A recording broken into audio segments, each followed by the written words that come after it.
only that, but he was also like doing really deep listening to the people in the room, so then he was able to creatively respond to them. And I was very impressed by the way that he was asking questions and doing deep listening, and so that's why I asked him to come and share tonight with all of us, because Max really has a lot to add to the conversation. So thank you, Max, for coming. Thank you very much, Kelsey. It's very kind. So, thank you all.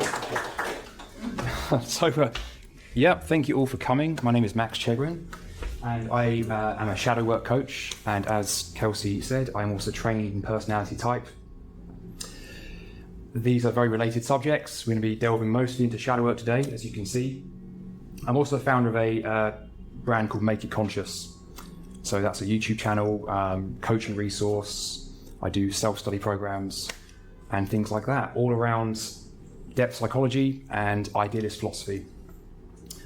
And also ancient wisdom traditions, things like tarot. I use tools like this, astrology, numerology, these kinds of things. So I first want to ask a question. Shadow work. Who here has done shadow work? Okay, great. It's a bit of a trick question because shadow work is never actually done. You'll often hear people talking about, like, have you done your shadow work? So-and-so hasn't done their shadow work, but the truth is shadow work is never finished. It's an ongoing process. And you are already doing it, by the way. Maybe you don't call it that, but this is a natural process. When you become aware of it and you understand it intellectually, that can very much aid the process as well. So one of my aims today is simply just to, as an introduction, to define it, get you guys really clear on it, and give you a steer on what you can actually do in terms of integrating your own shadow. So then, does anyone know who this is? No. Yes, Jung. Someone said Jung? Yeah. So Jung is the guy that invented the word shadow in the way that I'm going to be using it today. He's a Swiss psychologist. He was born in the late 19th century, 1875. Had an illustrious career, wrote about 15,000 pages probably of books and letters and all sorts. So highly prolific, very influential. I mean, his psychology basically built on a long line of German thinkers, and is today one of the most widely used psychologies in therapy. And so some of the impacts he had were really our understanding of the unconscious mind. Obviously, Freud came before him. In fact, he was a pupil of Freud. You might know him as basically one of Freud's star students. And they had a very high-profile breakup, basically, when Jung was in his late 30s. So as soon as Jung hit his own shadow work period, that's when the wheels came off. And him and Freud really went separate ways. And that's when Jung really had to stand on his own 2 feet and added a lot of new material to the world of psychology, including this idea of the shadow, which I'm going to be conveying. So then, I want to go to a quote first by Alan Watts. He said, "No one is more dangerous than a saint." So that's a bit awkward. To be fair to him, he then said, that is to say, an unconscious saint who is completely convinced that they are right. Because this kind of person is going to be a menace. Because nothing is more dangerous than believing you are 100% good. That everything about you, that there's no dark side to you at all. Shadow work is very much about recognizing that dark side. And that is one of the most difficult things a human being can do. And actually, you might even say that it is our very role here as human beings, is to take on board that which we've left behind.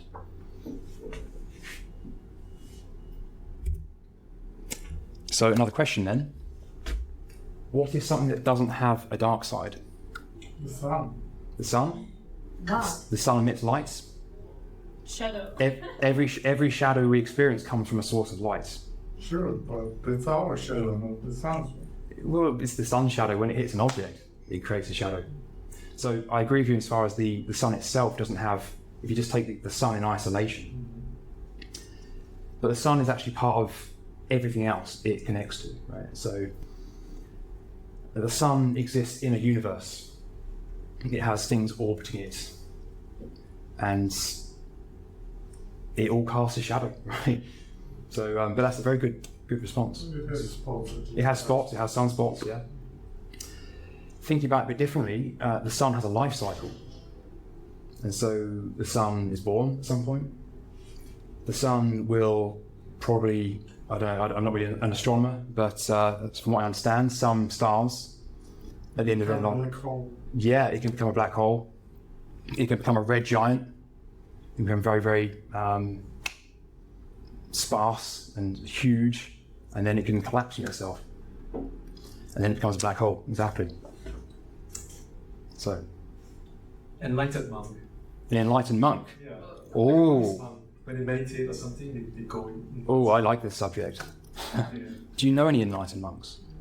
I don't, but I do a lot of meditation, like vipassana. Okay. And for example, I've seen there's this famous picture during Vietnam War. There's this monk who self-immolated himself. Yeah. If he pour like kerosene, Yeah. protest against the war.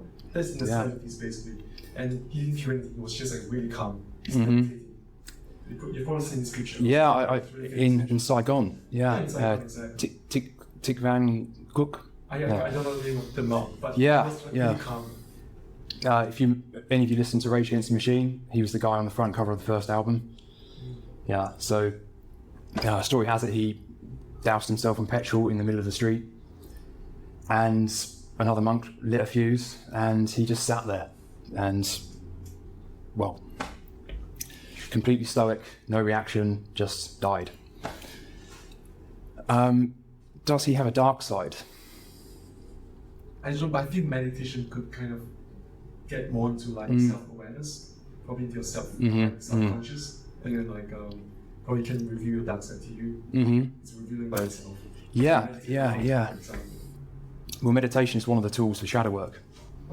Yeah, and so one of the things I'm quite interested in is the parallels between the East and the Western approach to this. I actually use an app called Waking Up by Sam Harris. Yeah.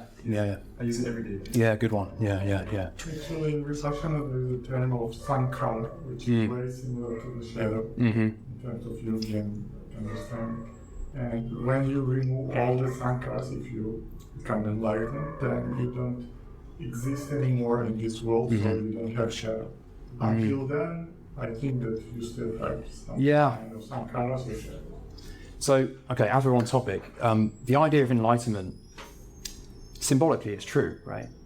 Whether it actually exists as a human phenomenon, I think is open to debate. Philosophically, my personal opinion is that it's not actually a physical phenomenon that happens to a human being.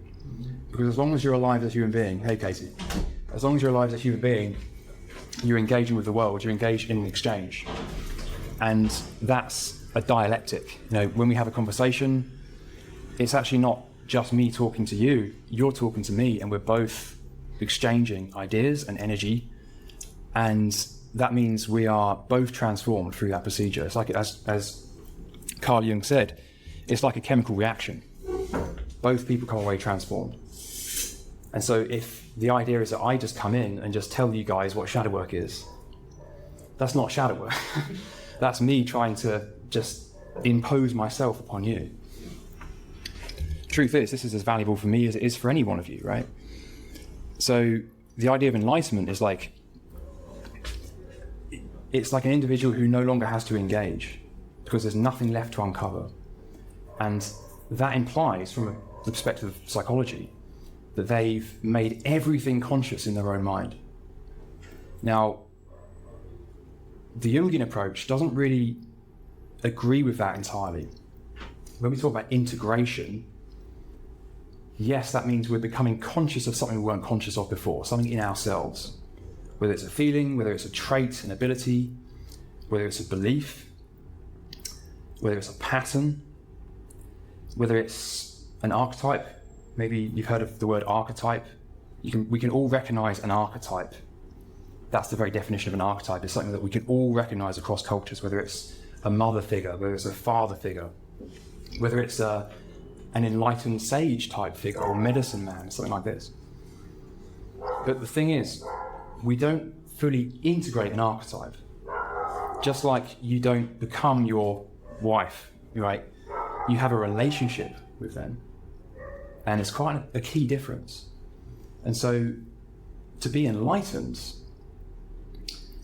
it really depends on what we mean by that. Because one perspective on that might be, oh, you just become conscious of everything and there's nothing left to do. There's no more suffering. But yeah, suffering might be painful. But is it bad? Is it bad that we suffer? Because suffering exists in relation to something else. Right? On the other side of suffering, there's meaning, there's growth. And there is no growth or meaning without suffering. So someone might say, some Buddhists, not all of them, but one Buddhist might say, well, it's not good to suffer. But you see, you can't throw out suffering without throwing out progress and growth and meaning. So even though they say it's not nihilistic, in principle, actually, if that's the view, then it is nihilistic. It doesn't matter if they say it's not, it is, like implicitly. So another take on it, does anyone here use the tarot? You familiar with the tarot? Okay, so you know the Fool card, the Rider-Waite-Smith deck. Right, so... Sorry, which card? The Fool. So in the Fool card, I'm afraid I can't show you guys right now, but it's a picture of a guy, right? He's looking very light on his feet, he's happy-go-lucky, he's got like a bag of, just like a satchel over his shoulder. And one perspective on this card is that it shows two kinds of enlightenment, right? The first might be the sort of stereotypical perspective that everything is doused in light, like the sun. But the alternative view might be actually he's very light on his feet, right? He's walking up a mountain. He's about to fall off a cliff. And there's mountains behind him. So he's obviously overcome some challenges to get to where he is, and he's got many more to come. The difference is not that he's conscious of everything, but that he's taking life lightly. And so when he inevitably trips and falls and suffers through his own will, he doesn't see that as inherently wrong in some way. So I think of the idea of enlightenment, firstly not as a destination, but as an attitude as well. So it's actually both. This is one of the primary kind of cornerstones of shadow work, is that everything is dual, and so like the moment you try and pin something down, it's like it's no longer the thing anymore. So can I actually add something? Because go for it. But it's really controversial. I read a book by this Harvard professor, he teaches writing at Harvard University, called Michael Pollan, and he talks a lot about psychedelic. Yeah. So for example, when you have a treat, basically, but you do like you cover your eyes, basically, you go inwards, you feel like the world is really peaceful. There's like no dark side, and you look, it's like self-introspection. So I read the book, it's like really deep. And like I feel when, for example, if someone's on like psilocybin mushrooms, that's what they do in the US, in the hospitals and clinics. So when you go inwards, you kind of see a dark side, for example. Yeah. And it's really good, and then you can kind of figure out like your things which you don't see normally in your consciousness. Yeah. And you do it through like psilocybin, basically. Yeah, and it can be... It talks about this. So it's a related subject for sure. I wasn't planning to talk about it today, but that experience can be, I mean, it's nothing else like it, right? And it can be absolutely disorientating, not only during, but afterwards. Sure. And, you know, it's very difficult to get the dose right as well. So, you know... They use 20 mg, so they give you a capsule. They don't use the real mushroom. Right, so in a medical setting, it's quite different, sure. The experience of that is very similar to shadow work, by the way. So if anyone's ever experienced that, encountering that darkness that you had no idea was there, right? And then suddenly it's like, it just comes out like Pandora's box. That's the sense of shadow work right there. That's exactly what it's like. So I think it's probably about time I define shadow after this slide. As a lead into that, because that's a really good point, I'll come back to that. Jung said that man on the whole is less good than he imagines himself to be or wants to be. Everyone carries a shadow, and the less it is embodied in the individual's conscious life, the blacker and denser it is. So, two sides to this, right? How he imagines himself to be, and this is not a mistake, because we have to identify as something, right? We can't just go around without any idea of who we are, what we is, and what we're good at, and anything like this. Whether we're attached to that idea is a different question. On the other hand, though, what he wants to be, this idealized self-image. And again, if we're thinking about, there's this whole unconscious mind that we need to consider here. And we talked about archetypes just now. One archetype is the archetype of the self. So this is like our true self, or our implicit potential. And so this might be a form of enlightenment, actually, in the symbolic sense, like that ultimate possibility. Now, of course, what's possible in practice within the bounds of a human lifetime is another question. But the idea that there is a kind of implicit theoretical like limit, right, or complete realization, and that's something we're always circling and coming back to. So pretty stark quote that, I think, and a lot of this talk of shadow work is not something you're going to hear very often. Right? If you go on Instagram and search hashtag shadow work, you're not going to find this, right? You might find something cheesy, but is it going to help you actually connect with yourself, the dark side of yourself? Debatable, maybe. So the shadow, what is the shadow? Firstly, it's an archetype that we can all recognize. We've all watched films, we've all seen maybe Batman, right? Like the villains, right? The bad guys, that's the shadow. It shows up in dreams, dark figures in dreams, in our imaginations, dark spirits. But if you want to be technical, the shadow is the unconscious patterns and qualities that we reject in ourselves. This is something we have to do. It's not a mistake. You're not wrong for doing it. It's very practical. Okay. Oh, bring them in. Sure. Yeah. Oh, maybe here. So, hey, welcome in. Hi.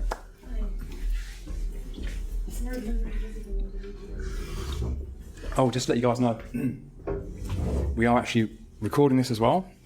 Are you okay with that? Okay. Good. So, just talking about what the shadow is. So the shadow is everything about ourselves that we don't like. That's it in a nutshell. But not only that, things we're unconscious of. Because by virtue of us not liking them, we don't think about them, we push them away. If they come up in disagreements, we say, that's not me. We might even say, that's you. You're the one doing that. You're the one being pushy. You're the one being selfish. You're the one being lazy.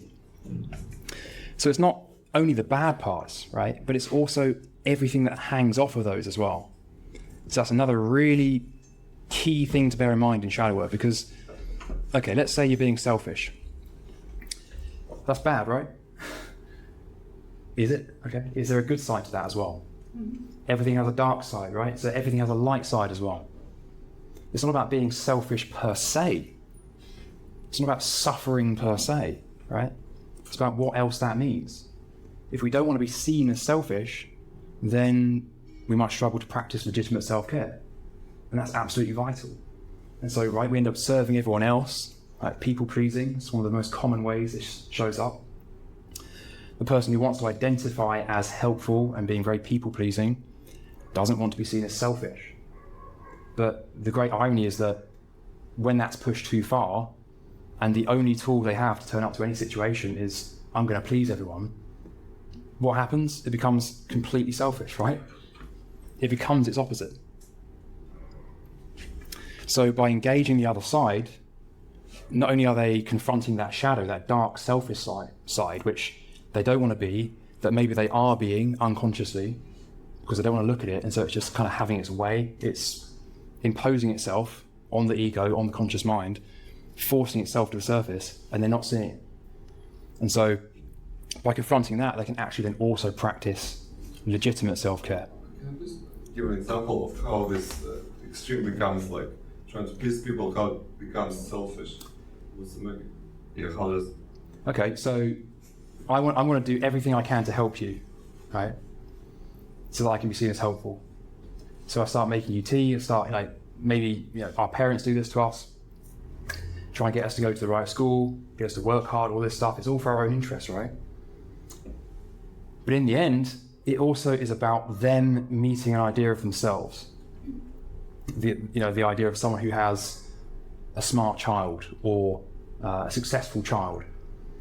And so beyond the point, that so-called selflessness becomes a form of selfishness, because they actually don't want to be seen as anything other than selfless. So maybe I can find another example. The person who is, like a lot of us here, I'm sure, likes to be very, very efficient, right? Not considerate. Yeah. So someone who's very, very driven at work, very structured, very motivated. Yeah. So they need to be considerate, right? Sorry, let me rephrase that. It's kind of the opposite of being considerate. So someone who's going to be very, very effective pushes that so hard that it becomes ruthless. The opposite of being considerate. But they don't want to be considerate because they think they're going to be ineffective.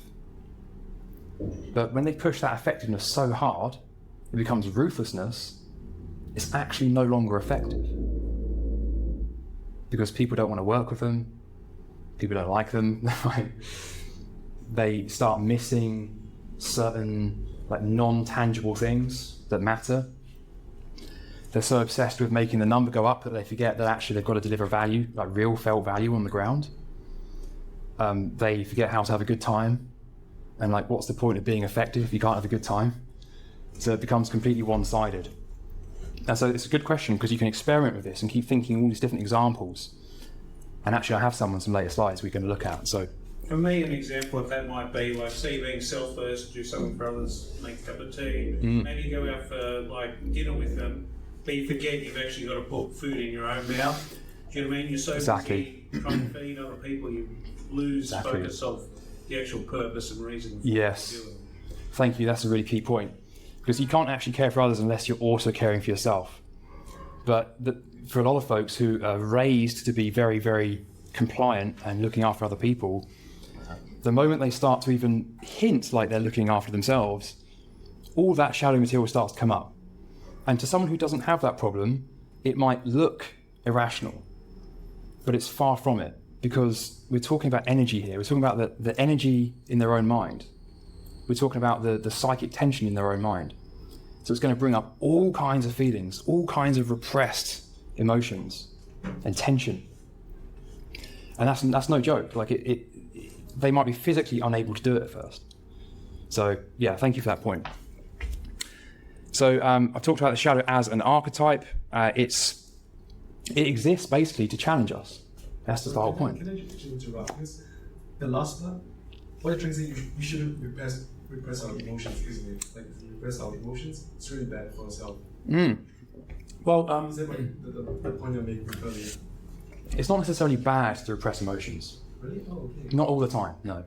Because you're expressing in other ways that could be negative or non-negative, basically, isn't it? So there's nothing entirely, nothing is wholly negative. There's a reason why we repress emotions. Sometimes that's practical, all of us are carrying around all kinds of emotions right now in our bodies, right, stored in our nervous system, our muscles, our minds, our brains. And they will come up under certain conditions. If you do take a psychedelic substance, a lot of that stuff's going to come up.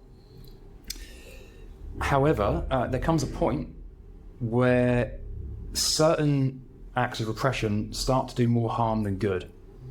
So we're going to talk more in a moment about the persona shadow dynamic. So the opposite to the shadow is the persona. That's how we like to be seen. The shadow is how we don't like to be seen. It's very simple, right?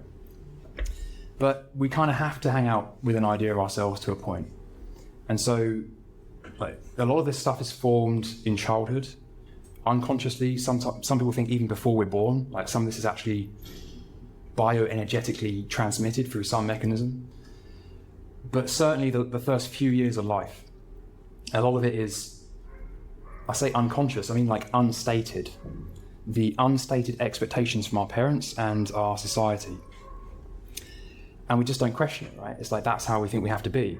And the reality is that if we didn't repress from time to time, we wouldn't be able to survive. It's very functional. This is, animals don't do this, at least not to anywhere near the same degree. This is why a human being can become neurotic. This is why we're able to do anything that animals can't do. It's because we have the power of direction. Like we can use our minds to direct at something. But to direct at anything means we're not doing everything else. It means we're not focused on something else. And that something else might be an emotion, right? It might be a cramp in our legs or whatever it is. So as a general kind of habit, being willing to experience emotions as they come up is really valuable, most definitely. And the reason for that is that you then have a choice. You know, it's not appropriate just to like be breaking down in tears all the time, right? But there's a place for it. So yeah, repression definitely has its place. Please. Sorry. Yeah. So, for example, I don't want to be selfish, right? And I help people. Right. But still, I'm doing it for myself because I don't want to be selfish. Right. Obvious. That's an irony. Yeah. But there's nothing wrong with doing something for yourself, because helping yourself also helps other people. Just as Mike said, you cannot actually help people at all if you're not helping yourself. And your best gift to them is your own best self, arguably. So there's two sides to the coin. But yes, you touched on something really important there, which is actually the selflessness is often coming from a place of selfishness. Yeah. And that really encapsulates what shadow work is all about.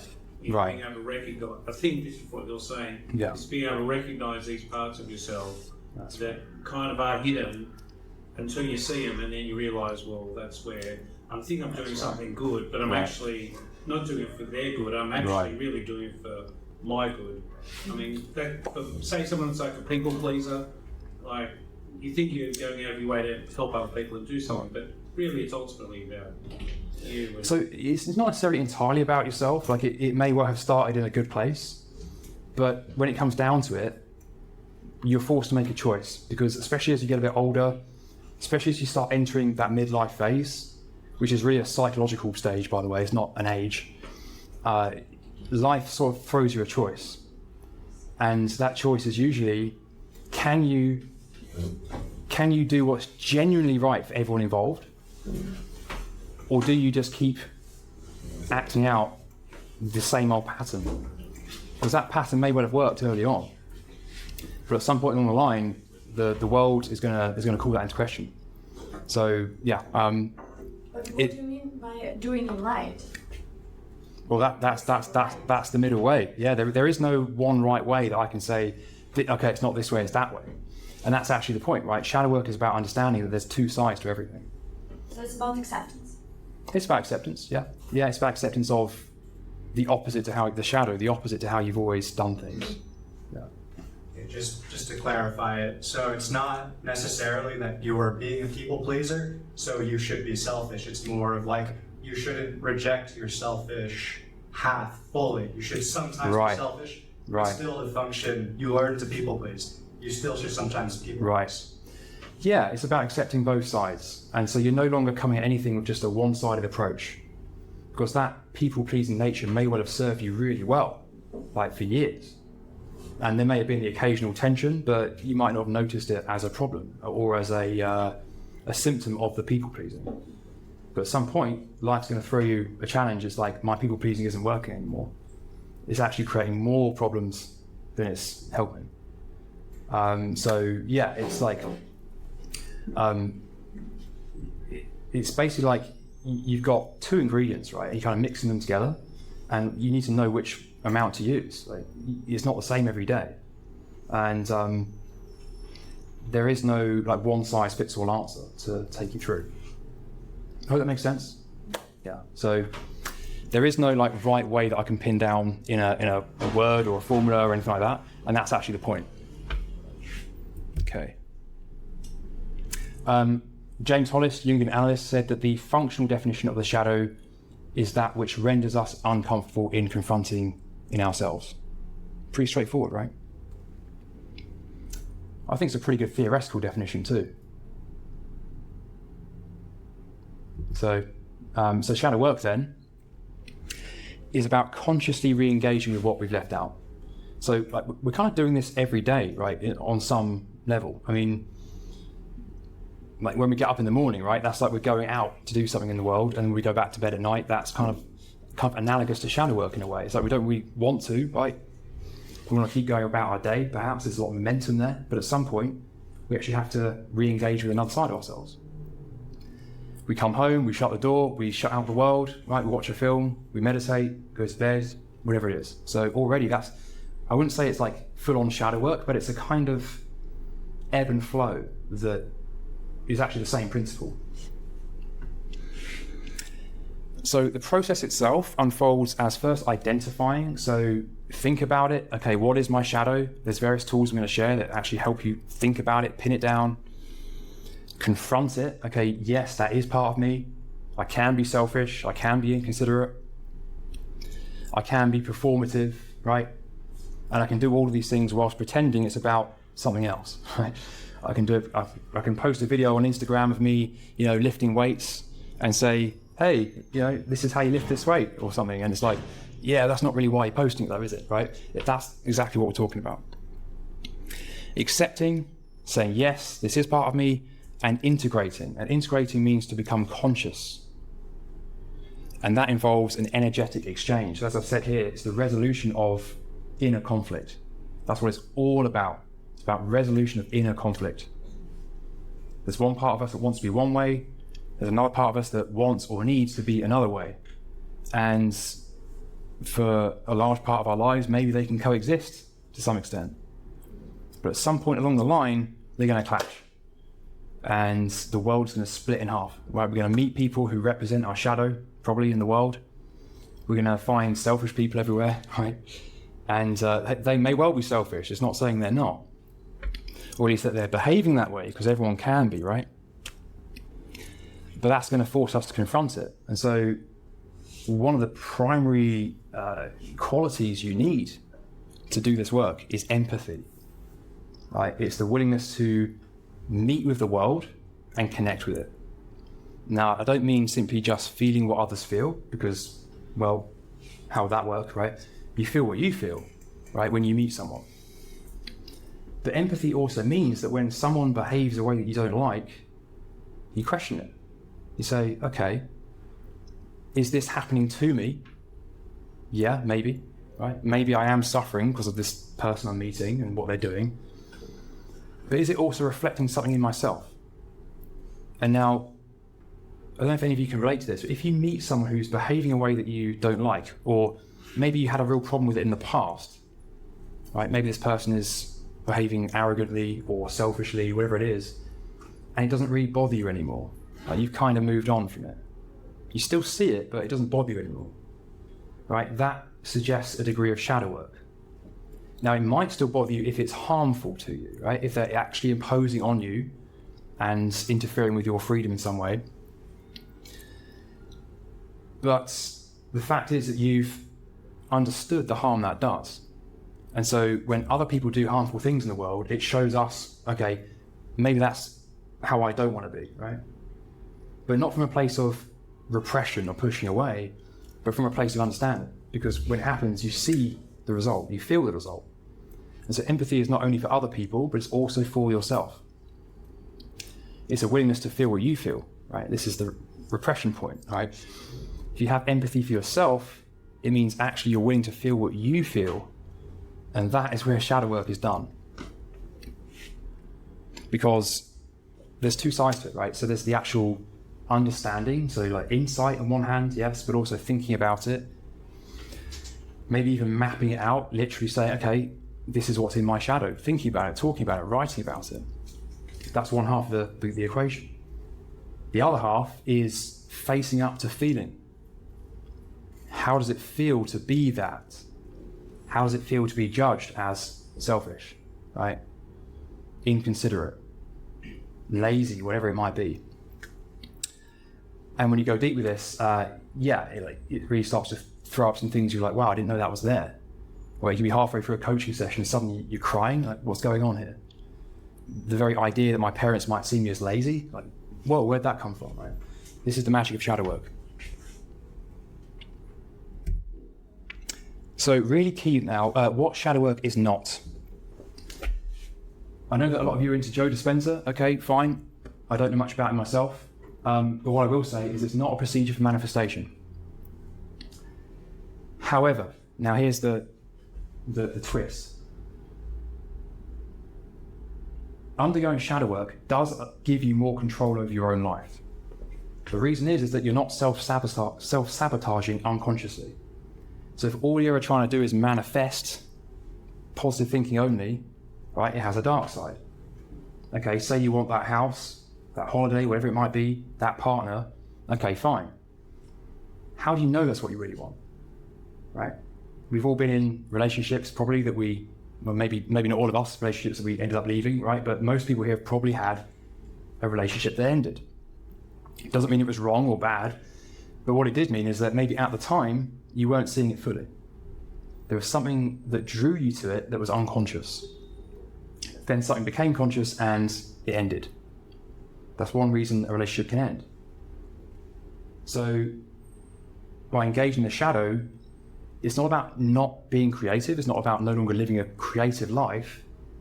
It's actually more empowering because it means you're no longer creating things you didn't intend to create, which the denser and darker the shadow is, the more that's going to happen.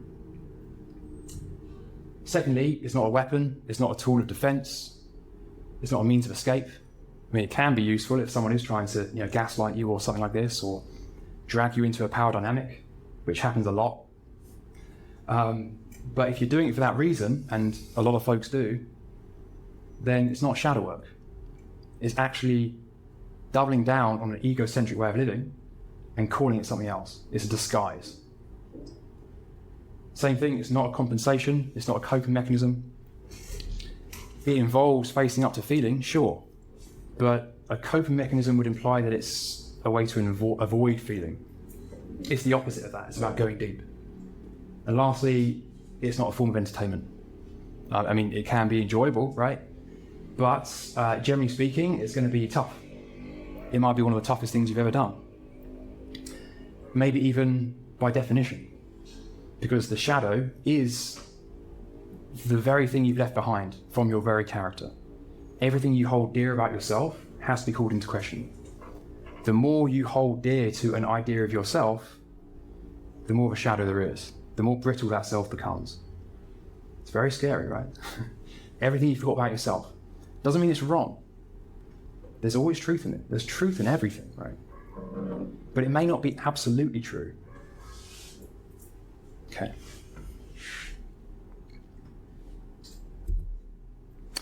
So what it looks and feels like to do shadow work is to confront irony. Where there's irony, there's insight. Did you have a question? Oh, okay. So imagine, let's say I'm going to use an example, right? Okay, it might be a bit controversial, this. Let's just say let's say you're dating someone that you don't want your parents to know about, right? Ever been in this situation? Okay. And when that relationship gets strained, there's a key moment, maybe they're not texting back or you're involved in an argument or something, your mum shows up at the door, right at that moment. What's that about? Why is that happening? It's curious, right? It's curious how the mind and the world seem to conspire to make us face tension. You might be skeptical, but just pay attention to this. There's definitely some kind of interrelationship between the two. The world is usually on our sides. It throws us these curveballs, and actually, it's for our benefit in the end. Irony, everywhere you see it. The more you try and be helpful, the more people tell you to go away, right? The more they tell you to stop. The more efficient you try and be, the more you end up, dropping a plate on the floor or missing your sales target, whatever it is. Becoming ever more sensitive to and aware of unconscious power dynamics. This is not discussed often enough, because often when people talk about the shadow, they're thinking in terms of, well, what am I not? right? What's the opposite of me? But the thing is, it's not always the opposite. It's also you squared, right? It's also you on steroids, right? It's also you trying to be so helpful that you're just questioning, well, why is no one responding to my help, right? That's actually a power dynamic, right? You're being helpful because you want people to respond to you positively. And it's amazing how often we're doing this, right? It's everywhere. And a lot of Western culture is largely oblivious to it. So coming to know ever more of the real difference between good and evil. You might push me for a definition, that's fine. Happy to give one. I can give you a definition of evil, but it won't tell you what evil is, right? You won't be able to see it based on a definition alone. I can tell you it's a violation of freedom, right? I can tell you it's the ultimate self-contradiction. It's using its very own God-given freedom to violate freedom. I can tell you all of this stuff, but all evil has to do is change its mask, right? It doesn't tell you anything.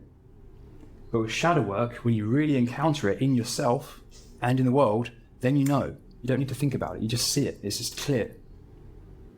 So the difference between real and appearances, and objective and subjective, right? The shadow and that which we project onto others is just our subjective filter, right? Am I seeing you as you are? Are you seeing me as I am? Right? We're all bringing our own stuff to this. Everything we see comes with a subjective filter. Okay, but after shadow work, does the evil inside still exist? There is no after shadow work. Okay, I see, yeah. You got it. Right. I mean, so, but this acceptance, and this is, okay, endless levels about it, but still, it's black and white. But this acceptance, I believe it's make it safe, no? So I understand you correctly. So you're saying that there's an acceptance of evil because you fully understand it. Is that what you mean? No, I mean that after this acceptance, right? So evil, it's not a thing anymore, it's just a part of you. It's not good or bad. It's not black or white. I would say evil is bad by definition, but it exists in relation to other things, right? So this is where you have to get really tricky, because the moment you pin it down in words, it's like, well, you can just say, well, that's wrong, because you can find, like Socrates, right? You can find some answer that doesn't apply. Isn't it easier to say it's a definition? Because I can do very good things, and other people may consider it as an evil thing. Yeah, I just want to make sure I respond. That's an important point. No, Because I mean inside, for example. We are talking about what's going on inside. yeah, so there's a difference between what's harmful and what's evil.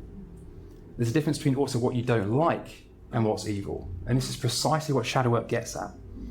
Now, if any of you choose to go and learn more about shadow work with anyone, be aware of this, because a lot of the material out there doesn't distinguish between this. It basically just says that if you have a problem with something, that's just your own shadow. But for example, I have a question. You can define evil, like for example, the epitome of evil is, let's say, the Holocaust. The Nazis. Oh, be careful though. Yeah, because Be careful. for somebody, Yeah. someone is can be not that evil. Right. No, that's a good point. 'Cause be careful. Most culture would accept that. Because yeah, but the moment we believe that, evil goes, hold my beer, right? It says, yeah, you want to see evil? You think that's evil?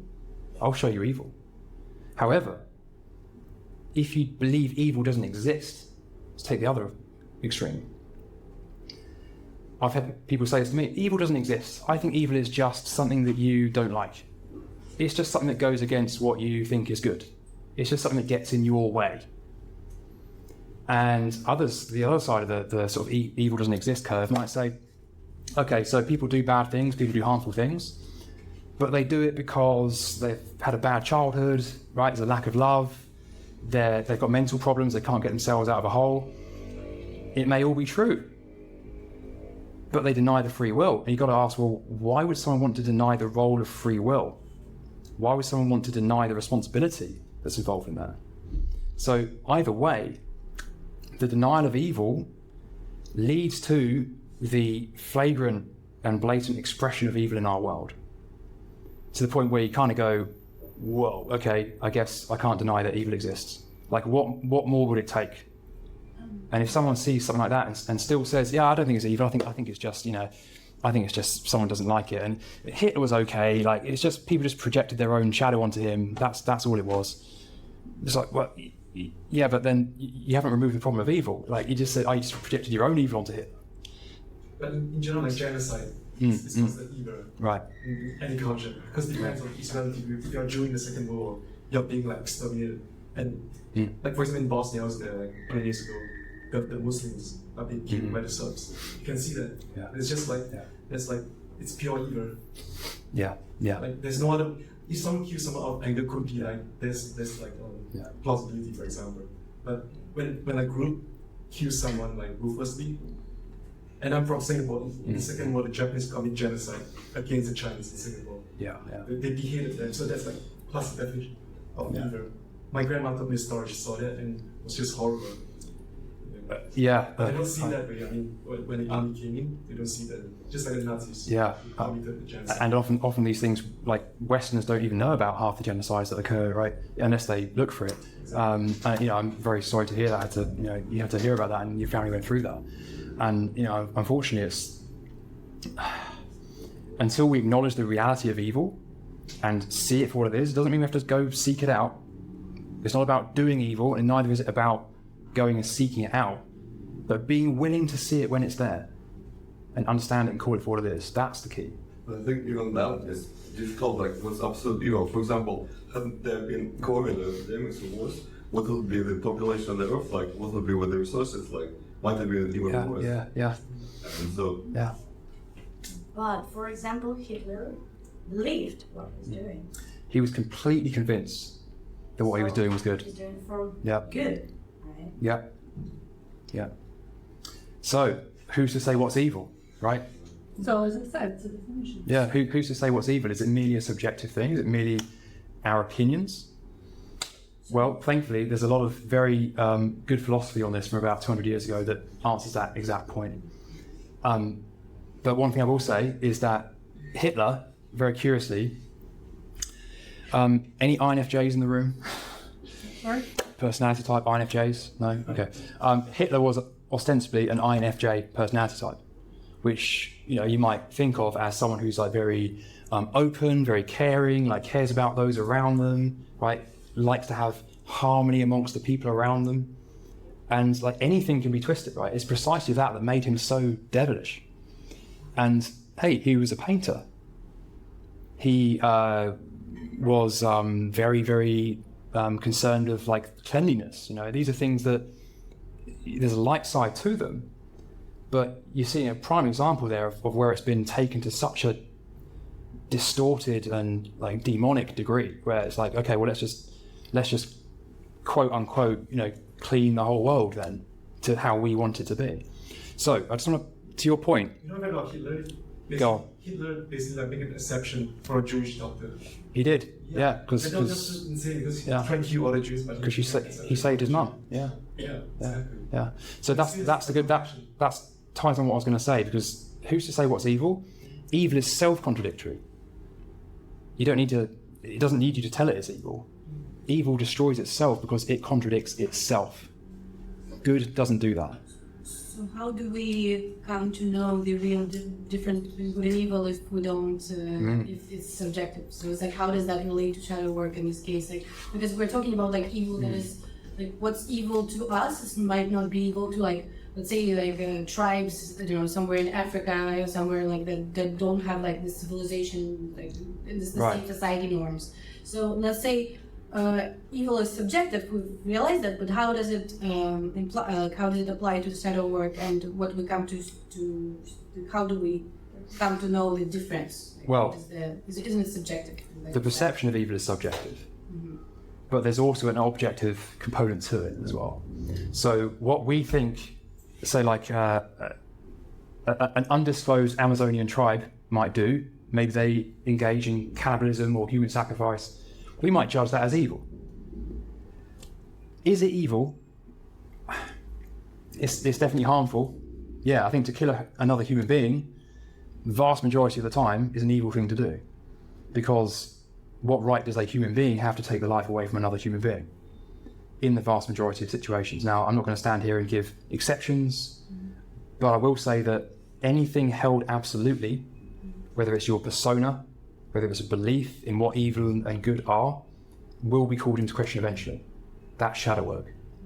Because that is your mind trying to become uncontradictory in itself. It's trying to iron out its own irony. It's trying to test you and say, are you sure you can hold that belief? Because the universe is not made of Lego, right? It's not just like some fragile structure that we just cobble together. It's a whole, it's a wholeness, it's connected. And so any time we try and, it's like our left brain, right? Trying to put things in boxes. Say that's evil, that's not. The moment you do that, you set up an opposite. So this is not about the universal idea of evil, it's more like a personal idea of evil, right? And yeah, but It's both. objective and subjective. Yeah. So this, for example, it's not about all religions, because, for example, saints, right? We have 10 saints in Christianity, we have evil, something evil and something good in any religion. So they are trying to make it like objective, to make it like absolute evil, to make a definition of it. Yeah, I mean, religions have a way of doing that, right? Of setting rules, very useful rules, very healthy rules, but there's always edge cases. And I think any priest who knows their stuff will tell you that, right? They will understand that there's a dynamic at play here. There are certain things you have to follow, sure, but it's not about being an automaton, right? I mean, I know there's a bunch of Christians in the audience here today. You know, Jesus was teaching freedom, right? That's what he wanted for himself and for others. It's freedom. And he bore his cross, he bore suffering, right? God literally came down to earth to suffer. Why would God do that, right? No? Can you explain? God came to suffer. Right. In the form of Jesus? He came to expand. To expend. She's saying expand. To expand. Right. Well, okay. Through suffering? No? No. No? Okay. Well, we can disagree on that, but the fact that he bore his cross and suffered on the cross and then was reborn, that's very, in terms of like a shadow work myth, that's symbolic of shadow work. But it's different of interpretation, that's fine. Is it possible only through suffering? What, shadow work? Yeah. Yes. I'm afraid, So, yeah. can I do, like, Sure. I do a lot of work with people with Gallup strengths coaching, and so they have a concept that's very similar to this, but it's not called shadow work.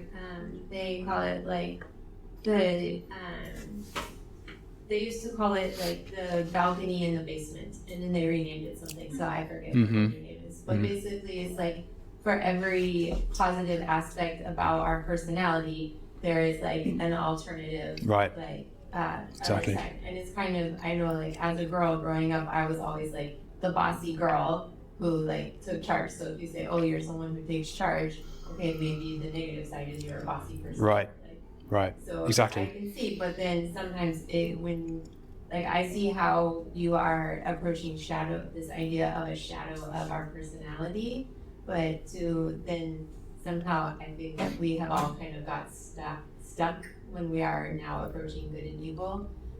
So maybe we could like keep going. Let's move on. Can I make a really important point? Go. Because you talk about evil, so from one point of view, it can be relativistic, and from an animal point of view, if you eat meat, from their point, you are evil. I mean, I'm evil, basically. You know, there's one time in Vietnam, I got a friend from America. He saw like the cute dogs there. He was really pissed off with them. But he eat meat, so I questioned him. If you eat meat, like, there's less like justification for you to criticize that. Because, I mean, pigs are intelligent too, for example. So, if you're vegetarian, okay, then it's like, so you can see evil from that point of view too, isn't it? It's all relativistic, like from what point of view? I wouldn't say it's all relativistic, Okay. and that's the point here. I think one reason we're getting hung up on this is because there is no hard and fast rule where any one of us can say, that's evil, that isn't. Sure. It's something you learn through experience and through integration So encountering it in yourself and in others. And ultimately, you can kind of infer it logically because it's something that it's self-contradictory. So someone who steals, for example, doesn't particularly like it very much when someone steals from them, right? And yet they create that for themselves. So we throw them in jail and then people steal from them, and right? Yeah, I think is absolute evil interrupted the presenter is evil. No, this is all good. This is where it needs to go. Just one last point. Evil is not universal. It's always relativistic, basically. It's relative to something else that's evil. There's no universal definition of evil. There's a pretty good one. Yeah. Well, Friedrich Schelling, the idealist, described it as the abuse of freedom, the use of freedom to violate freedom. So freedom being what there is. And so using their own God-given freedom and free will to violate the very thing they need to do it in the first place. That's why evil is self-destructive. It actually destroys itself through that process. What if that contradiction, use your freedom, like do you have the freedom of movement to stop someone from walking into a train? Right. Like, does it hold, like, if you have good outcomes from being basically hypocritical, that it's not evil? It then becomes kind of utilitarian. And the problem with that is you're then into sort of measuring, what's better and worse through metrics, right? If we can just boost GDP, what does it matter, right? Saving someone from walking in front of a tram, I think is probably quite a kind thing to do. Like, I think if that person had a choice, they'd probably quite like it if you pull them out from in front of a tram. The point as well is that we have to act in the world, right? The moment we try and pin evil down, it morphs. But that doesn't mean we go about our lives just like scared of it, right, all the time, or we don't take action. So you see someone walking in front of a tram, you have to make a decision in that moment, right? Which version of yourself do you want to live with going forward? Is it the one that doesn't help them? It just says, oh, well, their decision. Or is it the one that, pulls them back and then most likely they're going to say, oh, thank you so much. Or they're going to say, what did you do that for? I was walking in front of the tram on purpose, right? In which case you're going to say, well, you're not thinking clearly. You're trying to violate yourself. And it's my duty as a human to prevent that. So. And shadow work is really the process of unpacking that, looking at it maybe from a different angle and seeing the thing that you weren't aware of and becoming more aware of that. It's like eating dog. I don't think I've ever eaten dog. I don't think I ever will be, because puppies are cute. Right, it's right. However, yeah. I can't really, unless maybe I understand the context of the situation, maybe I can get a better appreciation and uncover the other perspective of where eating dog kind of makes sense. Is that what you mean by shadow work? Well, not exactly. That could be part. I see where you're coming from. You're taking basically something that, to any reasonable person, would seem morally reprehensible, at least in the West, right? Something in me. So if I can look at that and work out what it is that elicits that response in me, is acute. Yeah. But actually maybe see it in a greater or better perspective or a different perspective, I can actually get a better understanding rather than just people like little puppies. Yes. You're definitely on the right lines there. Uncovering the shadow. Thank you for bringing it back to shadow work, and you're definitely on the right lines with one pretty important caveat. So it's not about just saying, oh, well, they do things differently in other places, so let's just give them a green light. But it is about saying, where's that coming from? Where is my own judgment coming from? And where is their need to do that coming from? So it's not about eating dog per se, but it's about what does that represent for them?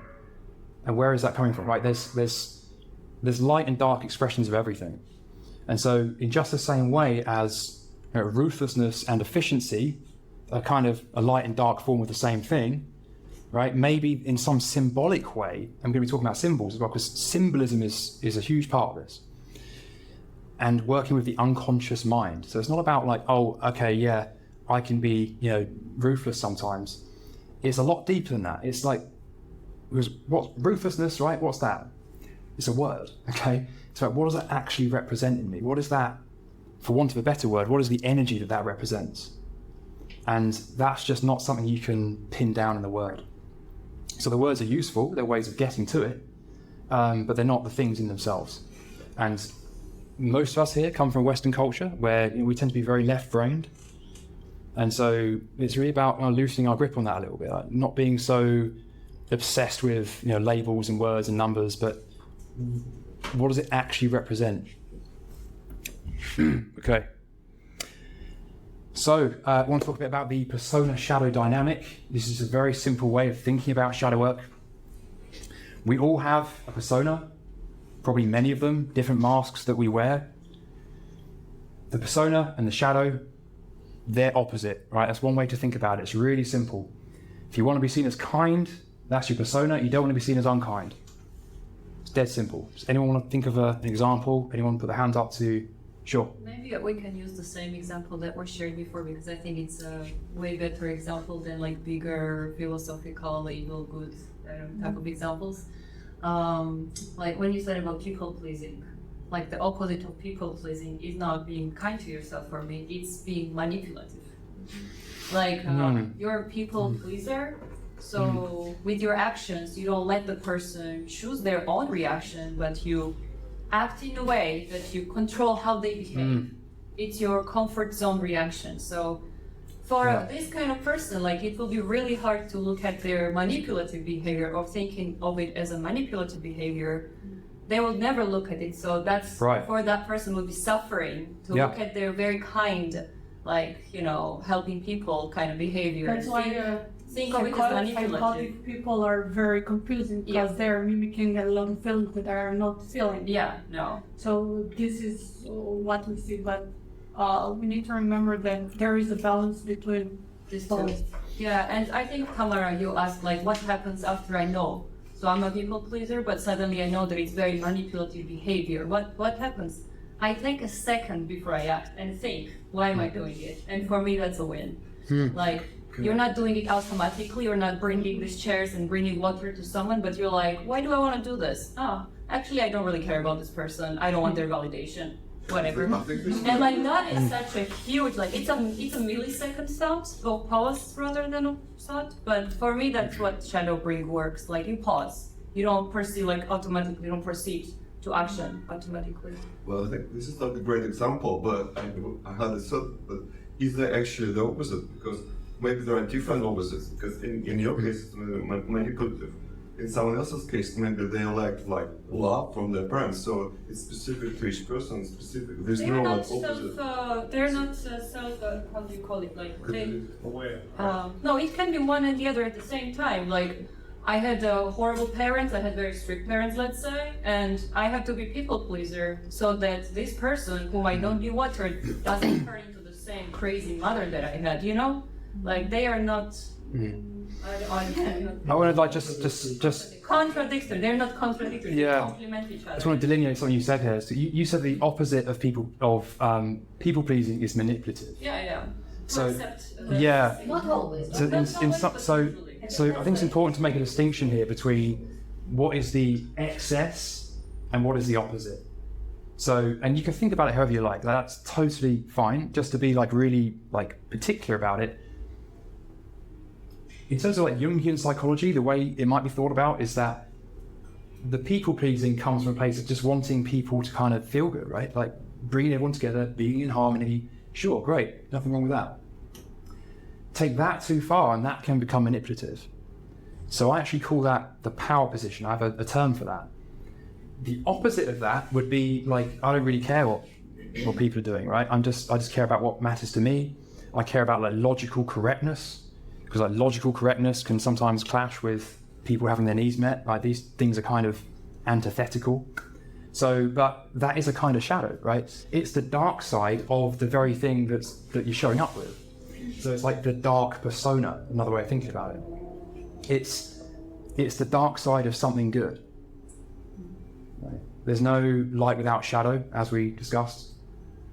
And everything that's light has a dark side. So just another way of thinking about it, it's like the extreme of people pleasing is manipulative. So basically, like the better example is like polite mood, right? It's like if your person who is like polite in the conversation, then the shadow work is the person who just wants to curse to you and curse anyone in the conversation. But like there are people sometimes they balance. They just do. Sometimes they curse, sometimes they. But there are also extremes, like you said. Well, look, I'm British, right? And so we have a reputation of being very, very polite. And even now, sometimes when I go to Britain and I hear the politeness and I hear that's not actually polite, that's actually rude, right? And it's like, you know, it becomes so polite that it's rude because it's not honest anymore. So this is precisely what we were talking about earlier of how something taken to its extreme can become its opposite. So you might have polite, you might have like so polite it becomes a performance. And over here you might have like honest, and then here you might have rude, right? Something like that. Is it just one opposite, or there can be several opposites? Is it just one dark side, or it can be like the number of the word? So can there be many opposites? There can be many ways of thinking about it. So the key here again is that it's not about what we call it, as useful as that is. This is the identification phase, if you like. It's what that represents in us. That propensity, that way that we see ourselves is actually probably better described as an image or an energy or a propensity to do something. So yeah, there are opposites, and you know, I'll do this with clients all the time. I'll say, we'll talk about their persona and their shadow, and I'll say, you know, give me 3 words, give me 5 words, and now give me the opposite of those words. And and this person that's come into your life, isn't it interesting that they're showing up as rude, and you see yourself as polite, and this person's rude? There's a shadow dynamic, right? Yes. You mentioned about British culture. I recall a really interesting conversation with a friend from China. He loves Japanese culture, so he went with me for a few years. So the Japanese, they're always outwardly polite. Yeah. So xenophobic. Oh yeah. We got that Japanese Korean. Yeah. Basically, they're 1% Koreans. They can't get a passport, even though their grandparents are born in Japan. And he told me like he was there for a few years. He was never invited to a Japanese home. So it means like he was never treated like a real friend. Right. So they make Yeah. you polite, Yeah. but in a way, in their mind, Yes. like they don't like you. But Right. they do the opposite, which is crazy.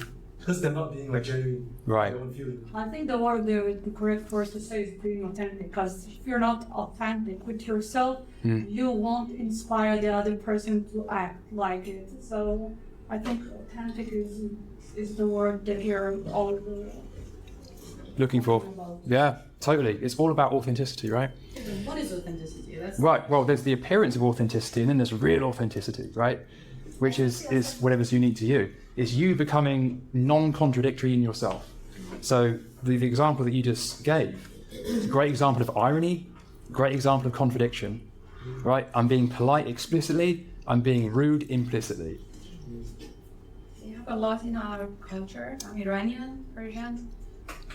They have a lot of it. Like you offer something to people, and they said no, it means yes. Right. And it's everybody knows that. When you offer them, push them to eat, but they say no, but they want. Right. If you don't offer them, they get mad and they don't come back to your house. You always have some kind of irony, even in our culture, and I can see why the kids these days they cannot express their feeling because the irony from the culture is in their behavior to when they grow. Yes. They think, okay, that's very bad to say something because maybe, there's lots of pressure. Yeah, I can see. It's a great example. It's in a part of the culture. opposite way there. Yes, it's the opposite. So the kids, when they grow up, they just there's lots of bugs at what's right or what's wrong. And if I say something to the grandparents, maybe they get mad. And new generation are totally different because they grow up with the YouTube and lots of the American culture. They don't like it, but there is lots of irony in my culture. A lot. The world is involved in it. Yeah. This is good. When I was as a child, I thought it's very nice, but as I grow, no, because the irony, it makes it lots of, This is a great example of how, because it works. The culture works, right? Yes, it works. It works to a point.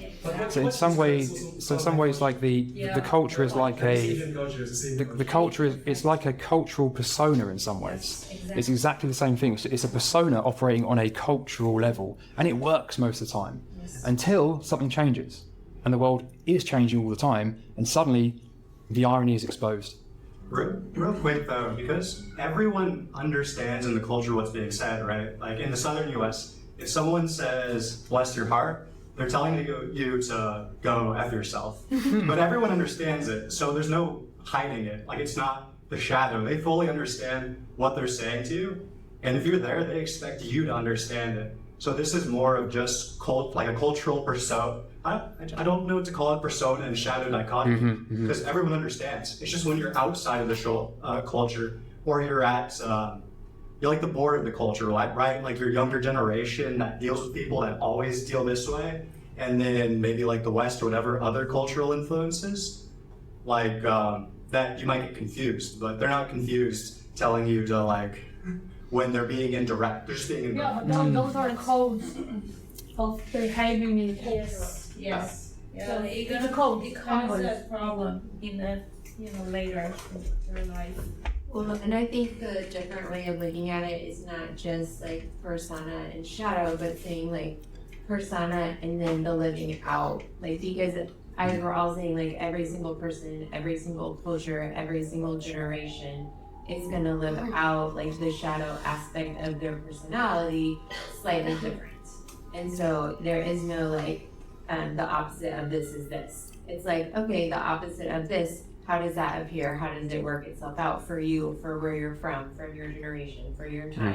And then like knowing those things about yourself, what do you need to do for your relationships that are around you so that you guys can live together and work together? Yeah, and there's a common theme to shadow work generally is that we've always got to be getting back to the essence that this is all pointing to. And it's different for every person. And the moment you try and put a word to it, it's no longer the real thing, right? It's a way of getting to it, maybe, but it's actually a way of like it's like a map, right? The map is not the territory, as the saying goes. It's a way of getting to the territory itself, which is ultimately is you. Sorry. Because on that to a point is, for example, I'm a Chinese, and the East Asian culture, like Japanese, Korean, Chinese, like for example, if you want to eat something, you say don't want, out of politeness. I don't do that. Right. But the thing is, for example, if you look at Japan, they're the most extreme. They're the youngest, like based on statistics right now, they're the highest young adult suicide and depression rate. Yeah. It's because they suppress their own feeling, isn't it? Totally. Instead of expressing what they desire. Totally. Yeah. It's always bad to suppress. For example, in my case, I have a daughter, and this generation now is very independent and open, so she's telling me, I'm not kind. I don't care about others, I don't want to help them.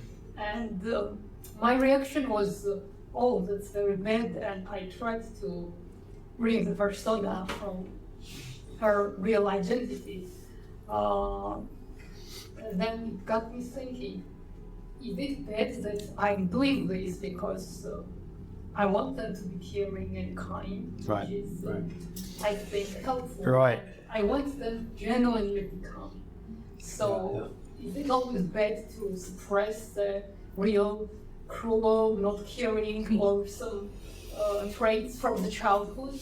So there's sort of 2 or 3 moving parts, I think, in what you said there, because there's your own persona shadow dynamic, and there's your daughter's as well, and she's taking on some of that from you. And also there's the responsibility you have to her as a parent. Like, there's no getting around the fact that you've got to kind of exert reality to some degree on your kids. And again, there's no like right amount. There's always a dance that goes on. It's a dialectic that you are always trying to find that middle way. Not taking the guardrails off completely, but not being an authoritarian either. And what's going to work for every family, every child is always different. And so the whole beauty of this, and I think this is actually one of the most wonderful things about life and shadow work, is that there are no answers, right? You've got to go through that challenge. However, to your point, as we were saying earlier, there is sometimes a place for repression, sure, otherwise it wouldn't exist, right? We wouldn't do it. We wouldn't be human unless we had the capacity to repress from time to time. But it's also important to deal with that. And so if we're just relying on coping mechanisms all the time, repressing everything, and in maybe your case, like, okay, you have an idea of how you want your daughter to be, but if there's no flexibility in that, then anything that doesn't match that is going to be rejected or repressed. And so that's not going to honor her freedom to be who she really needs to be. So you might each have ideas of what it means to be good, and this is like why the more you do your shadow work, the more capable you're going to be of actually guiding her through that process. Because otherwise you're going to have some ideas as, okay, this is what good means, this is what bad means, and she's going to rebel against that, like, inevitably, because she has to have her freedom, right? However, you take the guardrails off completely and suddenly freedom becomes impulsivity, it becomes just following every whim. That's not freedom. That's just another form of slavery. So the parent's job is actually to establish some healthy boundaries, healthy limitations. Where those are, I can't tell you, but you'll find them. I'm sure you will. So yeah, quote from Jung, he said that the persona is that which in reality one is not, but which oneself and others think one is. Well, a slight nuance to this actually is that we are the persona. Let's be clear here. It has some truth, right? It's not entirely a lie, but it's also a performance. So it's like it's almost like a symbol of ourselves, right? It's not our whole selves. It leaves a whole load of stuff out. It's how we want to be seen and actually how others buy into us as. If we're doing it well, doing it effectively, everyone buys into our persona too. And before you know it, you start to believe that that's what you is. You see yourself in this way, right? How you post yourself up on Instagram, like that's me, isn't it? Well, no, it's not you. It's just a photograph of you, right? Is a photograph of you? Yes. But also no. Can we refer persona to avatar? Persona to what, sorry? Avatars. Avatar. Avatar. It's loosely analogous to, not really. The avatar might be... It's like a suit that you wear. It's a mask that you wear, yeah, but it's... I suppose the body might be a better analogy for the avatar. The persona is more like a mask. It hides something. It simultaneously hides who we are and projects an image outwards. So you could sort of say it's like an avatar, but it doesn't contain everything, right? It actually, the whole point of it is it actually denies a whole bunch of stuff. Like, we want to be seen as like this great speaker who knows a bunch about shadow work, right? I don't show you what I'm doing, you know, when I'm cooking dinner or whatever it is, right? That's a whole other side of me that I'm not showing right now. And all the other stuff too, but at least I know about it, right? The difference is that you can have a persona. It's just if you believe that's what you are, and that's all you are, and that's how you need to be seen to feel comfortable, then you're going to have problems. Real quick, what is an avatar? Just for contrast. An avatar, as I understand, is like a sort of surrogate body or a surrogate entity that sort of carries you around. Like in the film Avatar. I don't know if you've seen. I'll explain what I mean avatar. Avatar is like a... Would you like to lead the class? There's different definitions of avatar. Like an avatar can be like your profile picture. That's an avatar. It's a representation of you. It's not really who you are. It's just an image or a picture. But it comes to represent something connected to you, but it's not you. Marketing is just basically like stats, like, oh, your age, what do you do, work, this. So it's like different types of... Yeah, I suppose it's analogous to a persona, sure. If you like. So can I ask you the last quote? For example, if you create a persona that is not yourself, but which for others, but you like it actually, because it makes you happy. Right. Is that like a good way? I mean, can you do that basically? I think that's what we all have to do at some point. The persona is something we like. It's often also what our parents wanted us to be. That's often the way it works. But it can also be a kind of rebellious thing as well. Like sometimes, if our parents are very, very one way, like super, well-behaved, polite, all this stuff, they can have the most difficult children because like the kids just want to be anything but their parents. And often the reason for that is because the kid sees the hypocrisy, right? They understand the irony. Maybe not like intellectually, but they sense it. And they sense it through their feelings and their intuition. And sometimes, they just disagree with what their parents say. Okay. So just a few examples. I think we've probably gone through most of these already, but when persona becomes power, so this is that excess. So if you want to see yourself as kind, you could end up becoming controlling, right?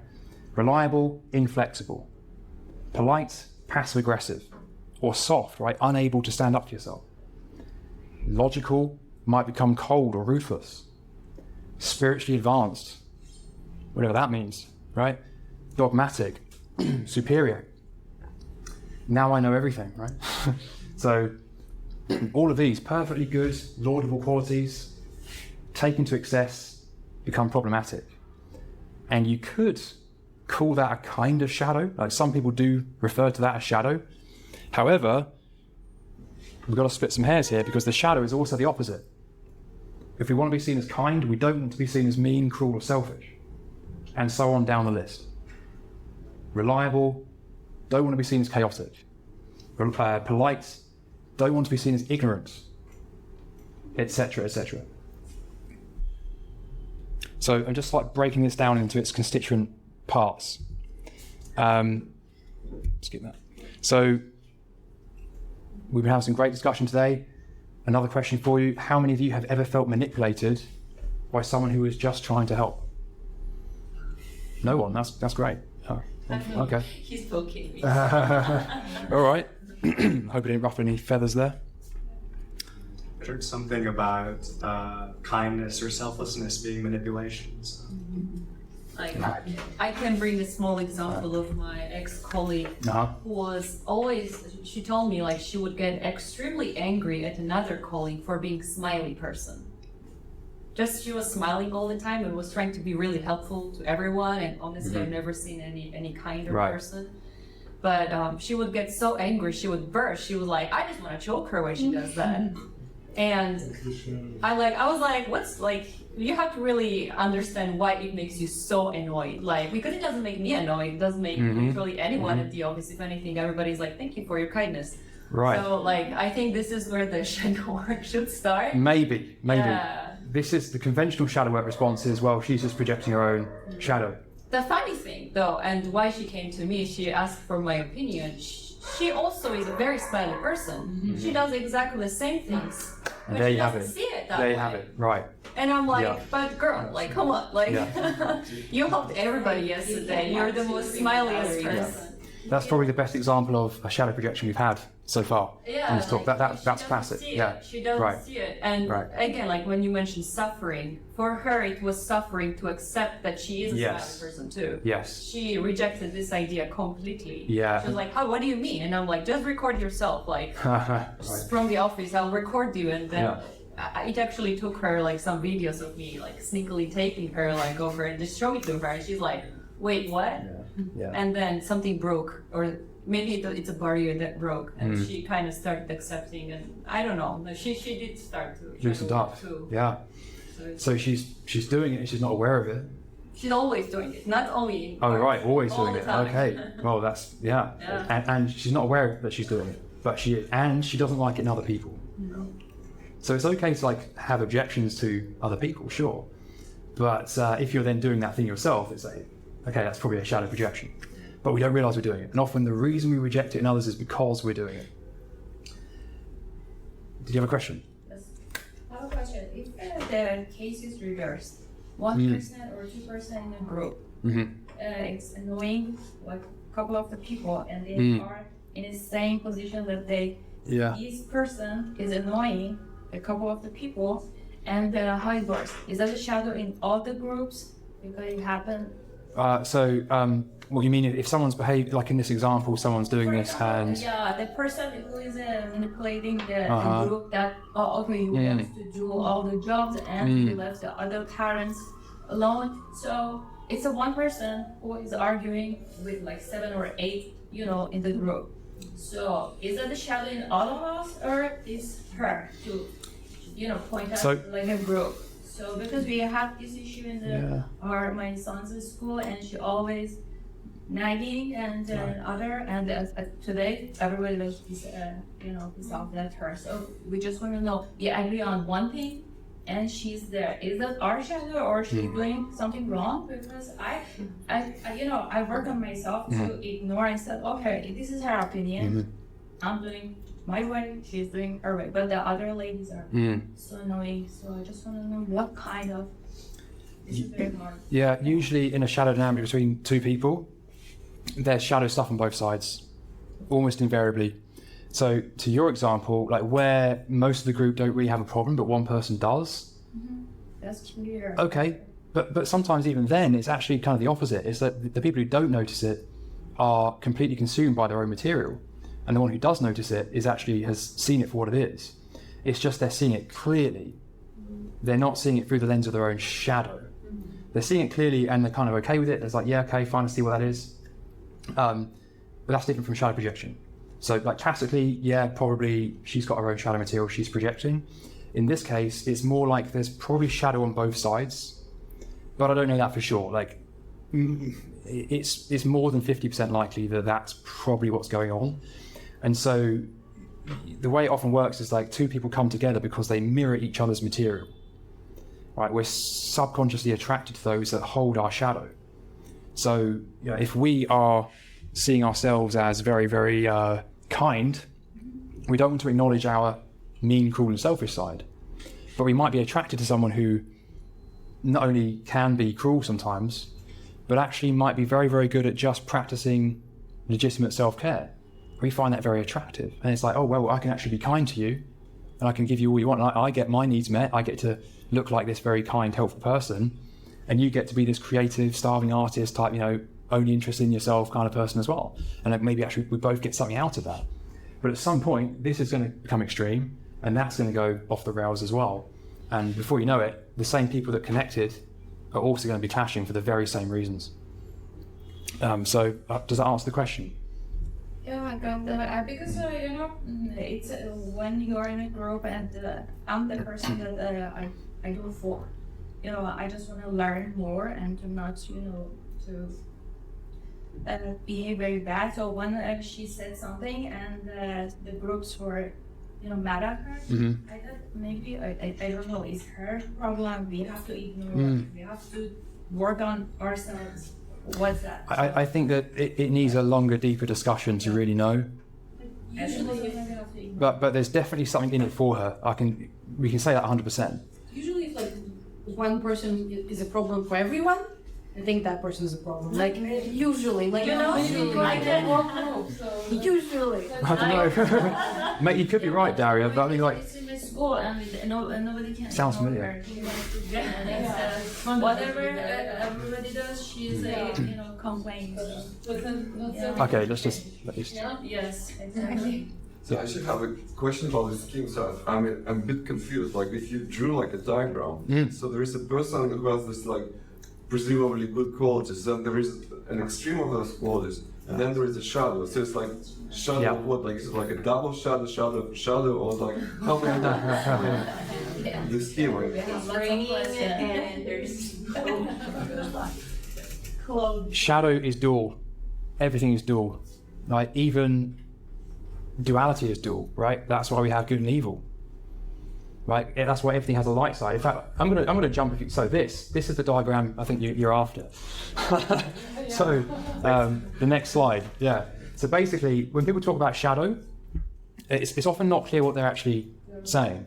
Are they talking about the opposite, or are they talking about the extreme of how we like to be? So this is called the shadow map. This is a model I conceived of. Just breaks it down really simply. It's so simple. You've got 5 points, right? Basically, this is how you like to show up. This is your persona.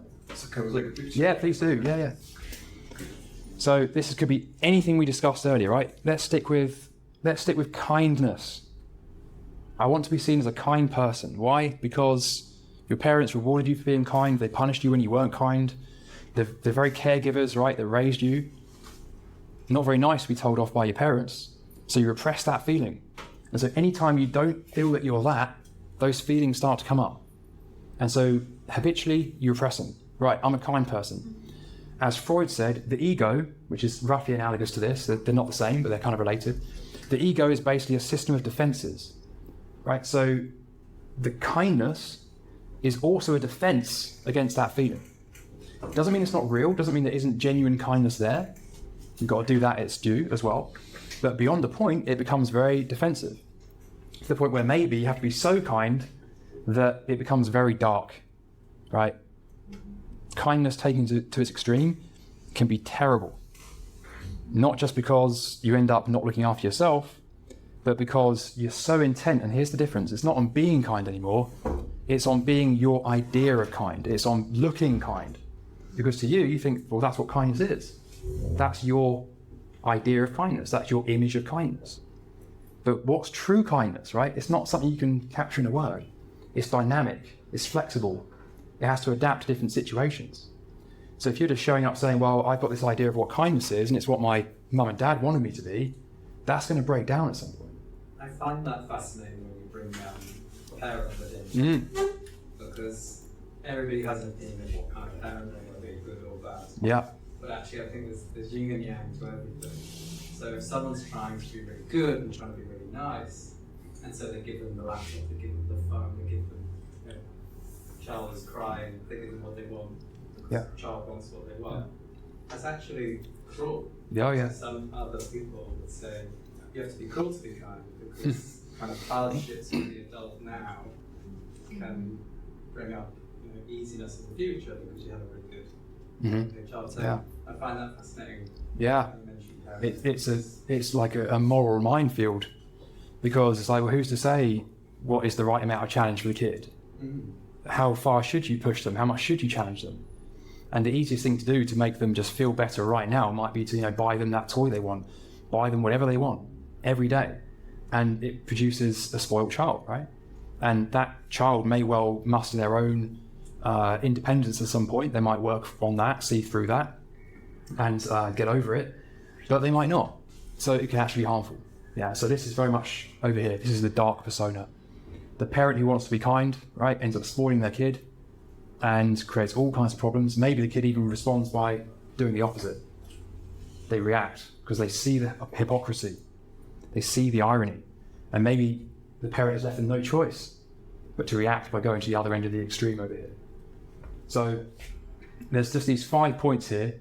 And I think another key thing to mention here is that it's not about not being this. Right? It's not about not being kind or efficient, whatever it is, honest. It's actually about being more this, but in a real sense, right? Not just acting it out, because the persona is a mask. But what has to happen is that in order to be truly kind, not just the appearance of it, you actually have to engage with this. I call this the light shadow or the antidote. Same thing.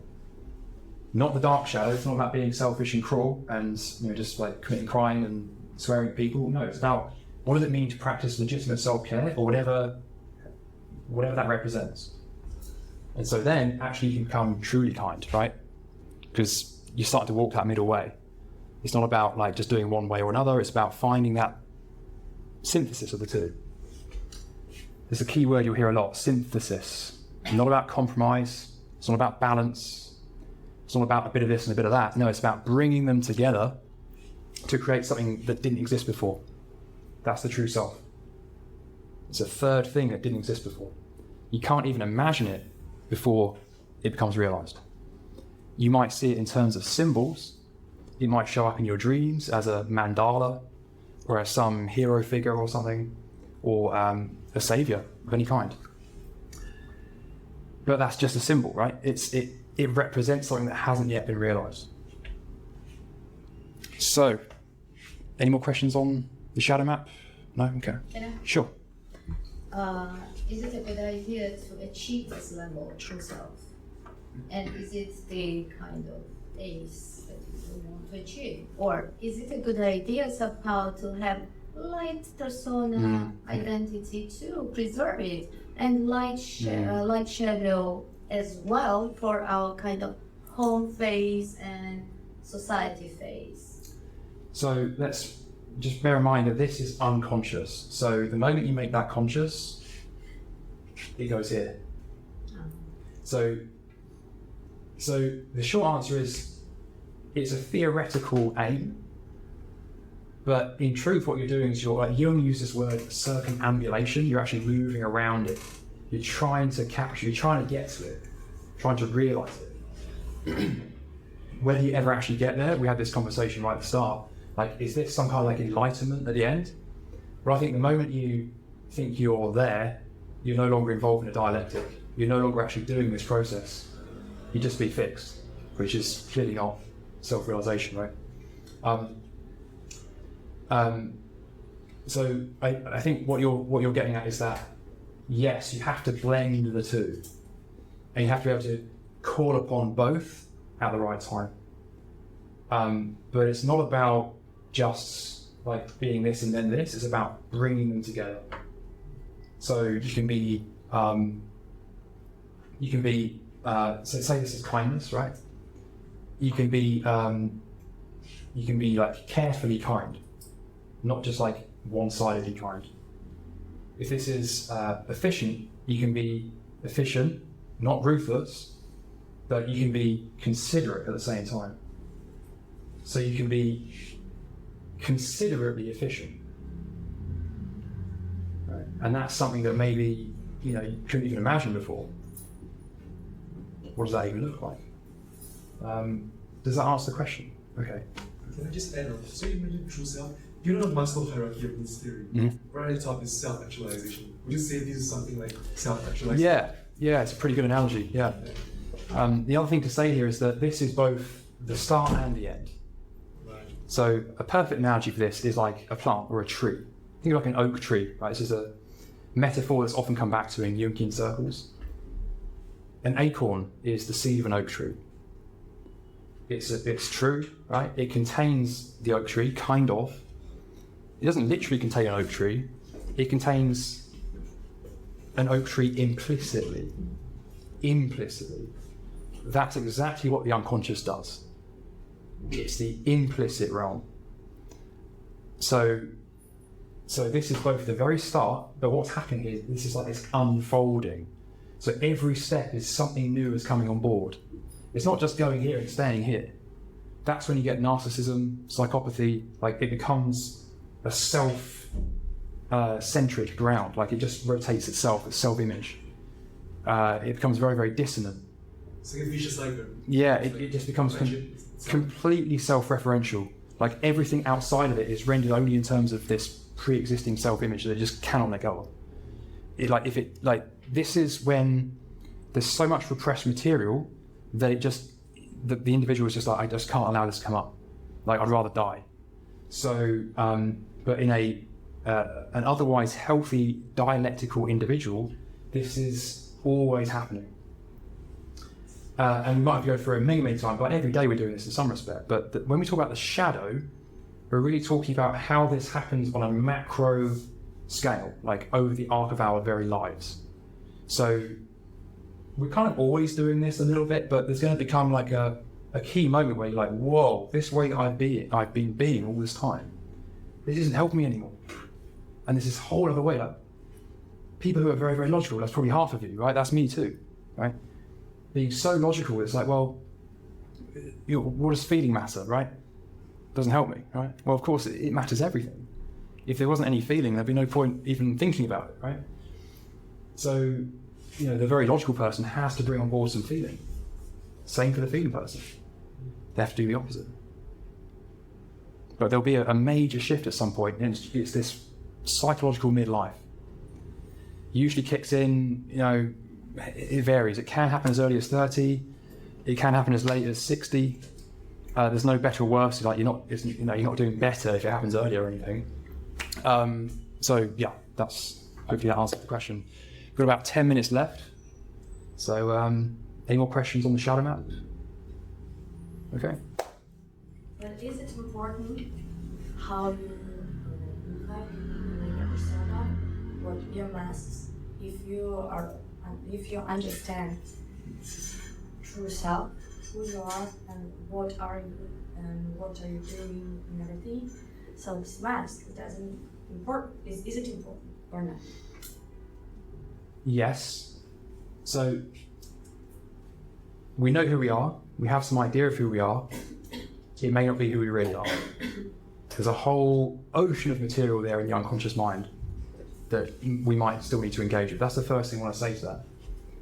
As for the persona, it doesn't mean we let go of the persona completely. The difference is that you know now that it's an idea. So you can use it, it's useful, it's a way of communicating. It's like an idea of yourself that is like a way of navigating, and that's useful. But the difference is that you're not using it to defend against what you don't want to feel. Not indefinitely. It's no longer a defense mechanism. It's just a useful tool. It serves this journey.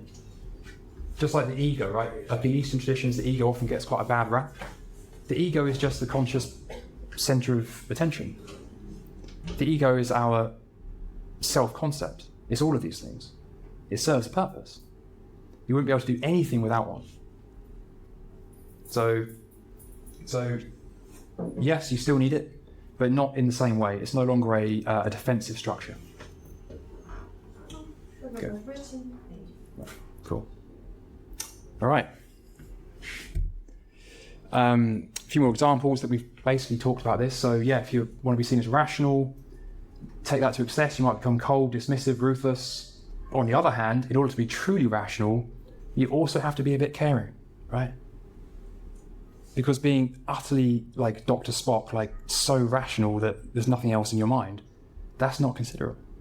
It's not true rationality. That's the great irony, is that if you take this to the extreme, it's no longer rational. All right, next example. We've talked about this at length. Helpful and supportive. Take that to its extreme, it's no longer helpful. It looks helpful, but it's not. And before you know it, everyone around you, your kids, your parents, like you, their friends will be saying, stop trying to help me, right? And they'll be saying, stop trying to help me. You'd be like, why not? I'm being helpful on it, and you don't want to hear it. But of course, if you were really trying to be helpful, you would want to know what it was they had to say. So if it's actually about looking helpful, it's not actually helpful. Next one. Difficult one, this. Spiritual/evolved. Take that to its extreme, become superior, judgmental, conceited, all of these things, right? It's the perfect way to be conceited, right? This persona of humility, right? Great, now I can be as arrogant as I like, and no one will realize. Right, so I can go around acting really spiritual and evolved and be very, very full of myself. The opposite might be worldly, grounded, humble. I want to bring it back to the idea of Christian cross for a second. Robert Johnson, Jungian analyst, believes that one reason for the Christian cross as being elongated, so that the vertical arm is longer than the horizontal, is to ground the spirituality. It's to make sure it doesn't fly off, right? It's to ground it in worldly things. Because the world is no less spiritual than what we think of as spiritual, right? What does it mean to be spiritual? Well, it must include the earth, right? It must include groundedness, ordinariness. What's not spiritual about that? This might be actually more something like intuition, right? We think of spiritual as maybe like intuitive, connecting to the unseen realm, the unconscious. That's intuition. And if you think of like what does spiritual look like, you might imagine someone who, I don't know, but a lot of us might imagine someone who is just intuitive. Yeah, it's true, sure. But you can be equally spiritual being grounded, right? Being logical, being feeling based. So, okay, so in the last 5 minutes, I want to share with you something very important. And I call this the 5 manifestations of shadow. So this is how you would actually see shadow in your own life. And this also links to what you can then do about it. So there's 5 of them. First one is in your imagination. So in your dreams, dark figures in your dreams, usually same sex but different looking kind of person. So like you might, like a guy with dark hair might have a dream about someone in blonde hair, very common, or from a different race or from a different skin color. And you can do this actively as well. It's called active imagination. It's a technique. It's a bit like meditation. In fact, if you want to get started with any of this, I can point you to the YouTube channel. I've got 120 plus guided exercises there, most of which are active imagination exercises. So you can actually do your shadow work on your own. Projections, we just talked about this. So the girl who was smiling all the time didn't like it when another girl was smiling. That's a projection. This is when we see ourselves, at least what we don't like about ourselves, in others. So one of the most common ways for shadow to show up. If we don't see it in ourselves, it must necessarily show up out there. The other reason for this is that shadow is kind of like what we give the green light to. It's what we invite into our lives without realizing we're doing it. Until it shows up and think, oh, I don't like that very much. You know, this swindler that I keep encountering, or, you know, men who do this or women who do that. Yeah, but what are we doing that's inviting that in? It doesn't excuse what we experience. It doesn't say that it's not a transgression of some kind. It doesn't negate the harm. But it does ask, you know, what is it that you're doing that's bringing that in? So you see, it gets very tricky. And the last thing I want to do is say, you know, don't ever assume that it's just your own projection. Like, a lot of modern shadow work will try and get you to believe that. And be very, very careful, because that's another, in the most ironic possible way, that's like another power dynamic, right? You know, if you want to go and hire a shadow coach, no one acting in good faith will ever make unfalsifiable claims about your character, right? They'll never say, oh, that's just your shadow, right? You can either agree with them, in which case they're right, or you can disagree with them, in which case they're right. Okay? You're like, well, you know, why are you defending? So, somatic, in the body, tightness, emotion, tears, spasms, shooting pains, any kind of bodily symptom. It can all be related to shadow material. Sometimes it can even show up very symbolically, like in the throat, for example. Like if you have a throat condition, is that something to do with speaking, for example? It can be pretty useful to think about these things symbolically. Of course, patterns, and by this I mean like short-term addictive patterns, like maybe we have to consume the same substance every day, whatever it is. Some substances are obviously more harmful than others, but also long-term patterns as well, over the scale of many years. If you keep encountering the same kind of person, like in your boyfriend, girlfriend, partner, whoever, why is that happening? What is that reflecting back? And lastly, aversions. Now, sometimes this can be completely legitimate. Now, without wanting to drag it back to the evil discussion, right? Sometimes it's very natural to be averse to something, and it's not always easy to tell whether that's just your own shadow projection or whether that's actually something that's genuinely harmful happening in the world. But at some point along the line, we've got to be able to tell the difference. So in any case, if ever you feel yourself just completely like you just a certain kind of person, certain kind of situation, maybe it's like sensory stimulation you're not keen on, maybe it's when someone is very socially like apt and like very socially skilled, so maybe you find that a bit difficult. What's in that? What's that pointing to? Doesn't mean you're wrong, but it might mean there's something in yourself that's reflecting upon. I think that's almost to the end here. I've got like bonus content as well, but it's already 9 o'clock, so I'll end on this quote. Okay, so Friedrich Schelling, 19th century idealist, said that in freedom there shall be necessity. So through freedom itself, and that I think to act freely, there shall unconsciously, that is, without my assistance, come to pass what I did not intend. So in other words, everything we do in the world deliberately creates shadow. It has to, right? Because everything that we do has to have prior conditions. By exerting our freedom, there is also necessity, there's limitation. You can't paint a picture without a frame, right? You can't do anything without some kind of limit. So just as you go forward, think like every time you're doing anything, you're creating a shadow. And that applies to you as a being, as an ego, and your personality. So with that said, look, I'm going to thank you all. And that's all. So thank you.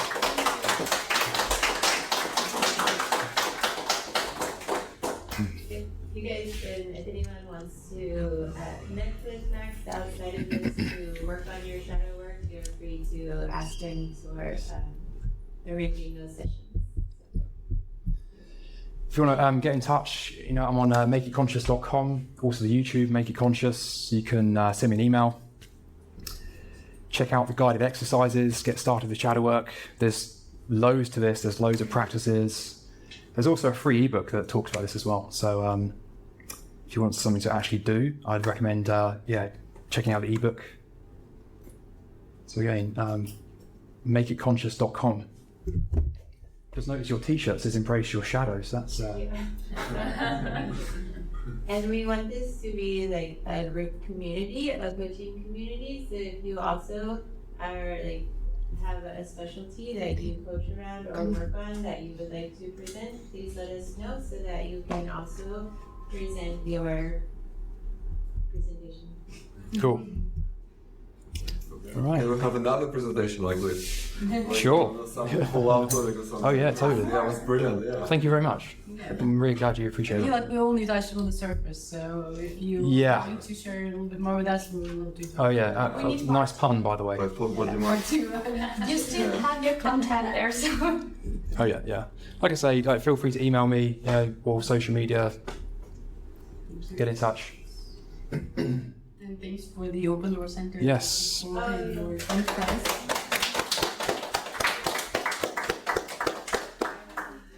All right, cool. All right. Good night, everyone. Is there any like donations or anything that? For the ODC, yeah. Yeah, you can donate in the